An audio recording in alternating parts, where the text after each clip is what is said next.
உதயநிதி அவர்கள் இறங்கி வந்து தொடர் அரசியலில் ஈடுபடுவதை உள்ளபடியே நான் வரவேற்கிறேன். இன்னும் ரொம்ப ஒரு காண்டிலெல்லாம் சொல்ல, மனசார வரவேற்கிறேன். உழைங்க, அதற்காக குறைந்தபட்ச உழைப்பையாவது போடுங்கள். அரசியலில் எந்த உழைப்பையும் காட்டாமல் 21 எலெக்ஷனில் ஒரு செங்கலை மட்டும் தூக்கின்னு வந்துட்டு எம்எல்ஏ ஆகிறீங்க, மந்திரி ஆகிறீங்க, துணை முதலமைச்சர் ஆகிறீங்க. அதுக்கப்புறமாவது வேலை செய்வீங்க பார்த்தா அப்போ தூங்கின்னு இருக்கிறீங்க வீட்டில். நாளைக்கு நீங்கள் தான் இந்த கட்சியோட அடுத்த தலைவர், உங்களை மீறி அவனும் ஆக முடியாது தலைவராக. அப்படி இருக்கும்போது கொஞ்சமாவது உழைப்பை போடுங்க சார். சார் இவ்வளோ உழைப்பு உழைச்சிருக்காரு எடப்பாடி பழனிசாமி ஒரே போடா பால்டாயிலாம் இதை பேசுதுன்னு சொல்லிட்டார் சார். உதயநிதி எப்போ வந்தாரு, என்ன பண்ணா உங்களுக்கு நல்லாவே தெரியும். இவர் யாரு? திரு கருணாநிதி பேரன், திரு ஸ்டாலினுடைய மகன். வேற என்ன உழைப்பு இருக்குது? திமுக உழைப்பு கொடுத்திருக்காரா?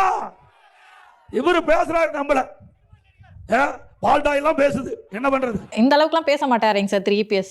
ஏம்மா நீ ஒரு முன்னாள் முதலமைச்சர்மா, இவர் ஒரு அடிமை, எடப்பாடிக்கு புதிய கால்கள் கிடைத்து விட்டன, தவழ்ந்து போனார், ஊர்ந்து போனாருன்ட்டு என்ன பேசுகிறாரே. சாதனை சொல்லி பேசுங்க, ஆட்சியில் நான் என்னோட ஆட்சியில் நான் செஞ்ச தவறுகளை சொல்லி பேசுங்க, குறைகளை சொல்லி பேசுங்க. தவழ்ந்து போனார், ஊர்ந்து போனாருன்னு இதுவாக பேச வேண்டிய விஷயம்னு கேட்குறது கரெக்டு தானே?